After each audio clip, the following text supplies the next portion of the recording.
Olá, sejam todos bem-vindos nessa nossa aula de número 5 do nosso curso de estudo de um caso concreto de uma ação trabalhista lá na Justiça do Trabalho. E o que eu quero te mostrar aqui agora é um documento que eu elaborei para ser visto como um roteiro lá no momento em que eu chego na empresa e vou conduzir as diligências periciais. Então, é um documento que não é obrigatório, cada um pode ter a sua maneira de trabalhar, mas eu procuro de uma forma organizada. Elaborei esse relatório para eu seguir um passo a passo desde o momento em que eu chego lá na empresa e eu desenvolvo as diligências periciais. E nesse documento eu vou fazendo as anotações que eu tenho que fazer para que depois eu leve essas informações lá para o laudo pericial. Então, eu vou te mostrar aqui, ó. Ele tem uma capa. Essa capa aqui eu copiei lá daquele resumo, daquela parte integral do processo. Vejo que é a mesma capa que eu já apresentei em aulas anteriores, né? Onde tenho aqui um resumo das partes desse processo, dessa ação trabalhista. E a data da autuação, o valor da causa. Então, informações assim que eu preciso aqui. Por exemplo, a perícia agendada para o dia tal, o assunto é periculosidade, brigada de incêndio e insalubridade. Aqui eu coloco o endereço da empresa, que quando eu me movimento para ir até o local, eu já levo esse documento aqui impresso, separado numa pastinha, para que eu tenha exatamente todas as informações que eu precisar lá no momento das diligências periciais. Então, o perito não pode chegar no momento de umas diligências periciais, chegar lá na empresa e não ter um mínimo de informação sobre o que é que ele tem que fazer, um roteiro, um passo a passo, e é isso que eu quero te mostrar aqui. Então, eu trago aqui nesse documento um resumo do que foi pedido pelo empregado. Aqui no caso nosso, que nós já vimos lá em aula anterior, do adicional de periculosidade, que é um pedido que ele fez por ter trabalhado, ser membro da brigada de incêndio. E aí depois a doença ocupacional, que é a perda da audição. Então eu chego no momento da entrevista lá com o empregado, ou com as partes, o advogado do empregado, o advogado da empresa, já sabendo exatamente o que o empregado quer. E na sequência eu fiz uma cópia aqui da contestação, um resumo do que é que a empresa alegou para dizer que o empregado não tem o direito do adicional de periculosidade e tampouco o direito à doença ocupacional. Então, é um documento só para minha orientação, para eu saber exatamente o que é que está sendo discutido entre as partes lá naquelas diligências periciais.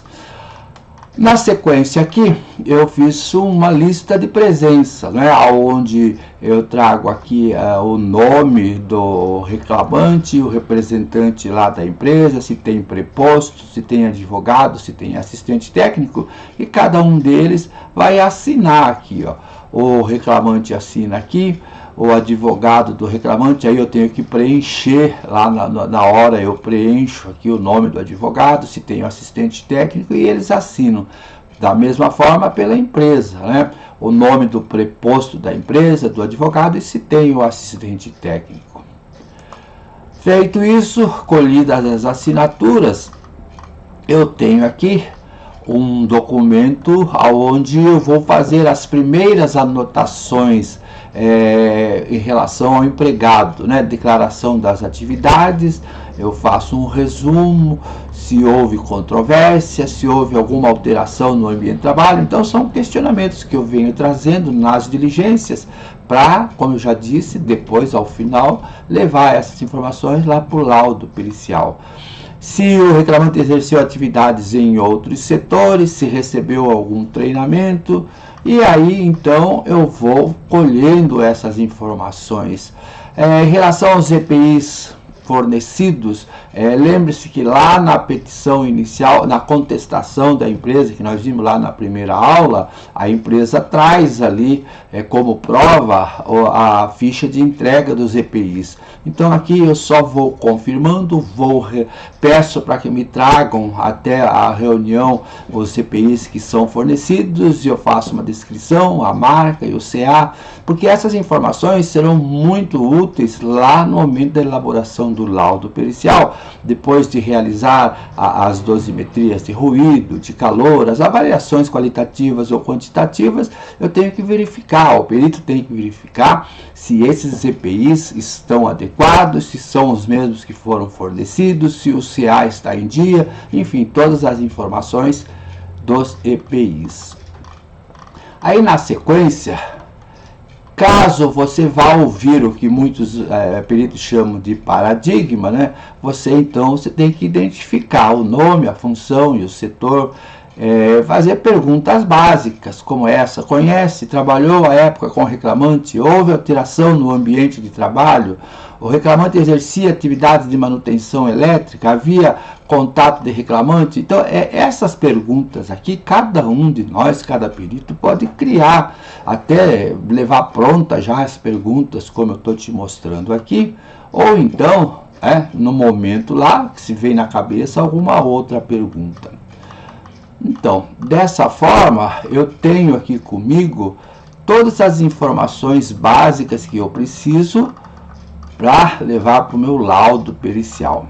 E é evidente que esse documento aqui, eu utilizo ele lá na entrevista inicial, naquele momento em que se dá o começo da perícia, né? Na entrevista lá com as partes.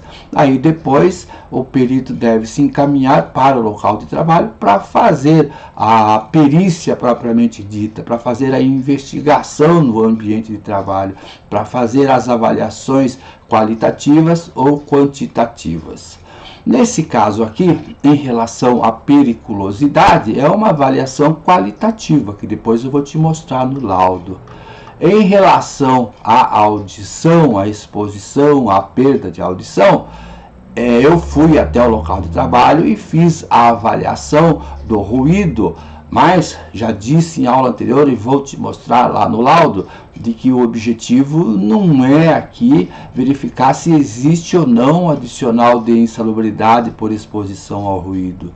Nesse caso, quando é perda de audição, aí eu vou te mostrar como é que se realiza uma perícia, uma avaliação do ruído quando se trata de perda de audição. Tá certo? Muito bem, espero que você tenha gostado dessa aula, foi rapidinho, e vamos nos preparar para a próxima aula, que são as avaliações do ambiente de trabalho. É isso aí, até a próxima aula. Um abraço, tchau.